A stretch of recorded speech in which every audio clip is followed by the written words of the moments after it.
So this is the rescue we did on Monday. The pond is full of tilapia, and I mean hundreds of them.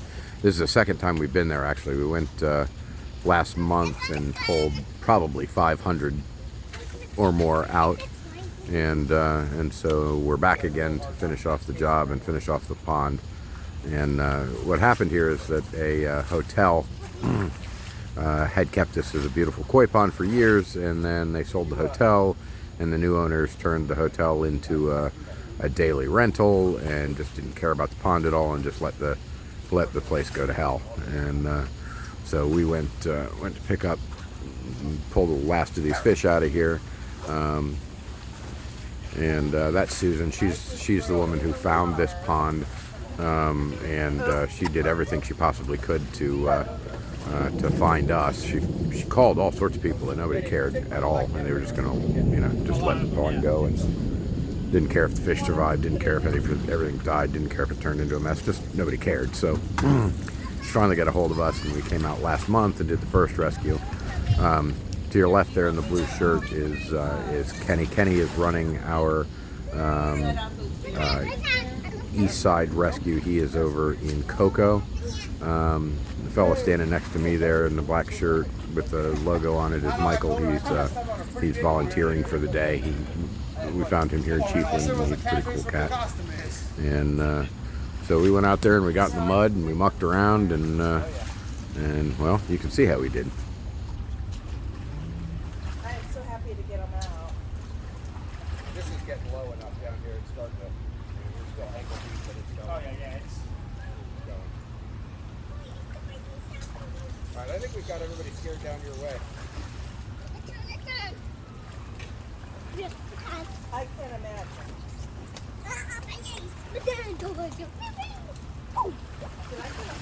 The cute kids' voices that you hear in the background is Kenny's kids.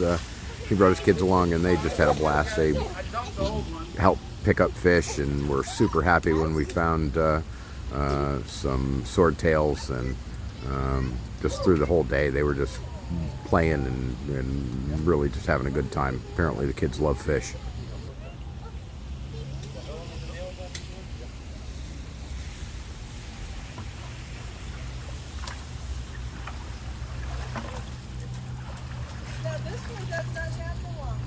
It's hard to describe how bad this pond smelled. It's been used as a trash dump. It's been used as just who God only knows. I mean, the place was freaking bad. And it was bad before we got the water level down, but once we got the water level down, it was just horrific. And I don't know, man, the fish were breaching constantly, and it was just a really horrible situation for fish to be in. And what we're doing there with the rakes is trying to push the shallow end down to the deep end, so that most of the fish are down in the deep end there, and it makes it easier to catch them all. But I don't know, they were hiding around those rocks, and they were hiding under the substrate, and they were just, I mean, they were incredibly good at staying away from us for a long time. At some point towards the end of the video, you'll see we start picking them out by hand, one at a time, because the water's too shallow really to get a net in, and they're just stuck in tight around the rocks. And it was a crazy rescue. It took an awful lot of work and an awful lot of time to pull them all up.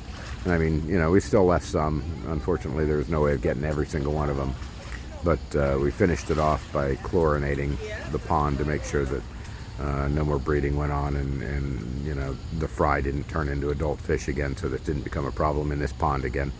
And hopefully the hotel owners will take a little bit of responsibility for it, and at the very least finish emptying it out so they can turn it into a sandbox or whatever. But I don't know, I guess time will tell.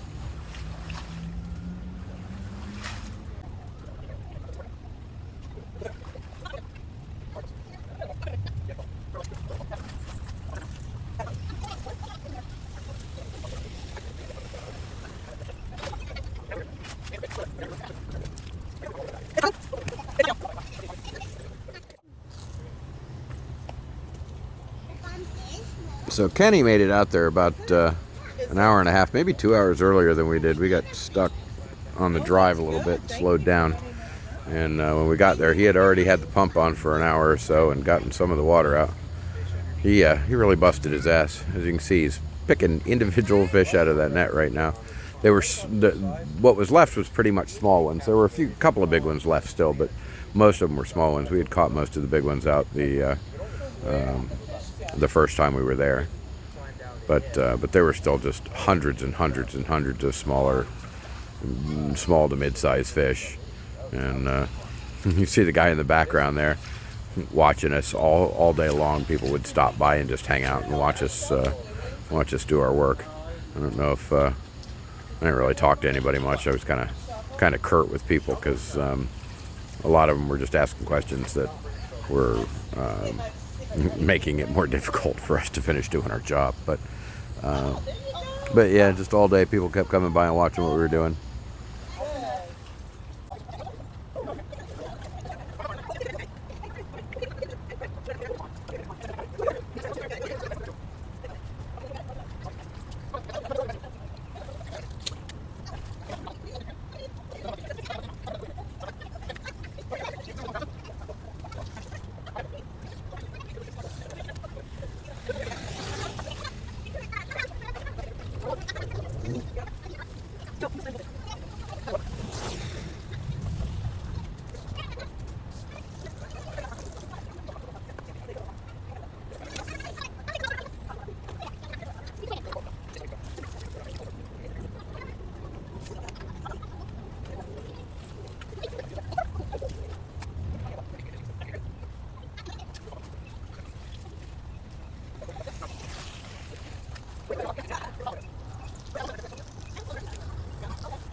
Baby This what? guy.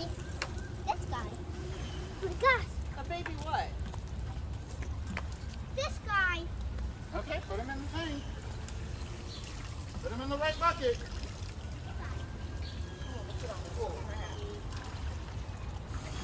At this point, Kenny gave up on the sump pump. We had been fighting that pump the entire time because it kept getting clogged up. This pond was so nasty, so full of just garbage, that the pump every 3 minutes needed to be scraped out so that it could pump a little bit of water out, and then it would get clogged up again. So Kenny was just like, forget it. Grab a bucket and start dumping it through the net, and then any fish that would be in there would end up in the net, and the water would get out faster. And I just was like, yep, that's a great idea. So from this point forward, we decided to go to bailing it out, and we did. We bailed it down to the point where the bucket wasn't, you couldn't really get any more water out with the bucket. And so we were still walking around in a lot of water, but not nearly as much after the bailing.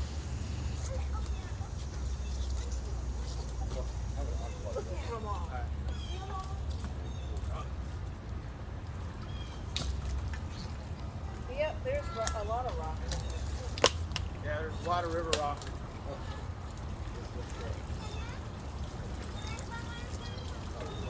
We want to get water out.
There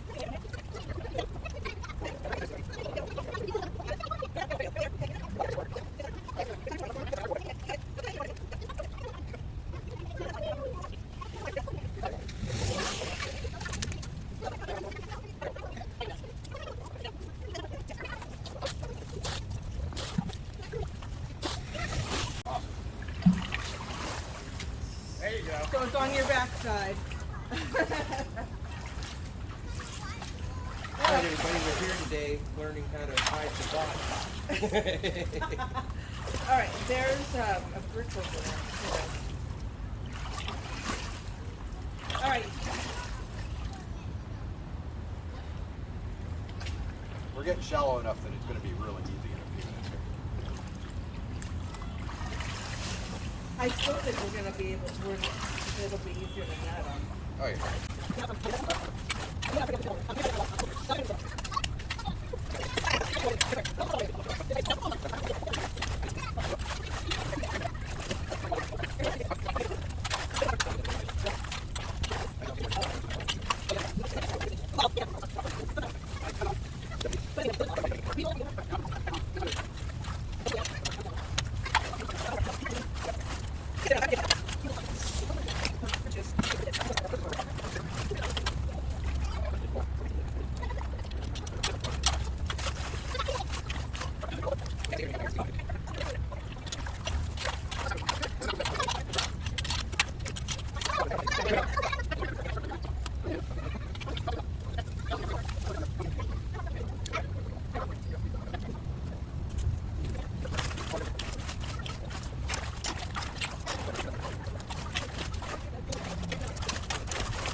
So at this point, we'd moved as much water as we really could with the rakes and just trying to sluice it down to the end. So it was time to get back to trying to catch some of the smaller fish. There were just so many in here, and I mean, it's so murky and it's so nasty, and the fish are doing their level best to hide against the edges and under the rocks and stuff. That it was just really difficult to get them all out. And we did. We all just went back to taking nets and picking them out. You can see, you know, we picked 5, 10 out of a net every time, and just keep going. And it was an all-night affair. And Susan really put serious effort into it. Once we got down to a point where we were plucking them out and just kind of dumping the nets on the side, she started picking through. So we'd pull up as many fish as we could, dump the nets out next to her, and then she'd just pick through and pick all the fish out. She really did everything in her power to get every single fish out of here. And towards the end of it, when it was just getting to a point where we just weren't pulling much up, she was almost in tears, just trying to save every single one of these fish. And I think between all of us, we did a really pretty incredible job. There probably weren't more than 100 or so fry left in here by the time we were done. And yeah, I mean, it was some pretty crazy work.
So I gave up on the net at this point. I was just basically scraping the bottom and pulling up leaves now. I'd stopped being able to catch fish that way. All of them were tucked in against the rocks, or they were under substrate or whatever. So I just literally started catching them by hand, one at a time. And they were surfacing, and the water was so murky and so mucky and so gross that they really just had kind of given up. They weren't very strong. They weren't hiding very well, or they weren't as fast anymore. And so yeah, I could just reach down and pick them up. And they're still a little wily. You know, you'd try sometimes and they'd get loose, but I don't know. I think the rest of the fish that we collected was this way by hand. Pick that fish up right there.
Oxygen.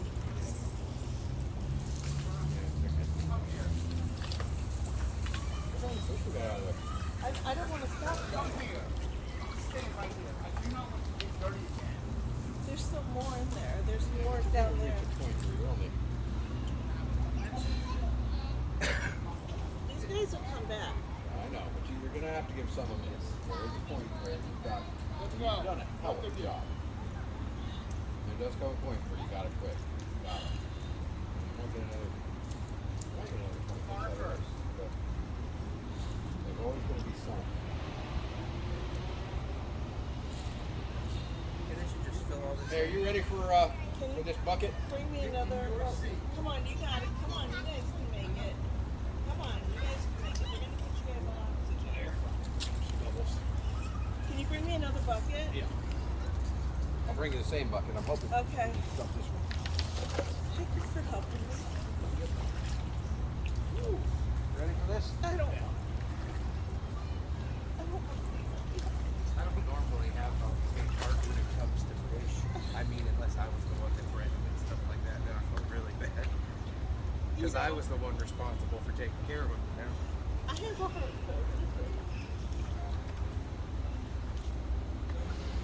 So Susan was really getting heartbroken at this point because it was time. We had gotten as many fish out of there as we were going to reasonably get out of there, and it was definitely time to pour the chlorine in and put an end to this. And I basically just kind of had to call an audible and say, okay, look, you know, it is that time, and we're going to do it now. And I think she would have been there all night, picking every single fish out one by one with tweezers if she had to. But you know, there comes a point where you're just not doing enough to make up for the work that you're doing, and so it was time. But she did a heck of a job. I mean, she did a heck of it. She just wouldn't stop, and she really, I think she really fell in love with these fish, and she was so happy to get them out of there and get them rescued. And I think it's a huge relief now that it's over. And at some point, you'll see me come along and start pouring chlorine in. Actually, I don't think you see me on the video, but I did. You'll see white foamy stuff show up in the left-hand corner, and that's the chlorine getting poured in, and that ends this pool completely, so that no more of these tilapia will come back. They are an invasive species, and you don't want them to just keep breeding, because the more they breed, the more they end up in the natural waterways. So the ones that we got out will go into safe environments. They'll go into people's pools that are going to take care of them, and they can breed there, but they're going to be contained so they don't end up in the actual waterways. And then the rest of these fish, well, the rest that are in this pond are going to be ended so that they can't make a comeback.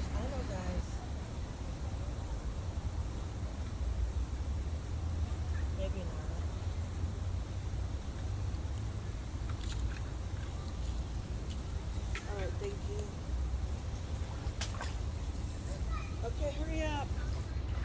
Hurry up with that bucket. Oh, here. Can you grab me my pitcher and put some water in it for me? I can at least get these. These guys still with us? They will be. Yeah, it's just, don't keep it.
Well, and so that's it for that pond. Now that the chlorine's in, it won't take all that long for the fish to end, and for all the algae to die off, and for the pond to no longer be able to sustain life, and then hopefully the hotel will come along and put a little bit of effort into making this pond no longer a nasty cesspool in the middle of their hotel.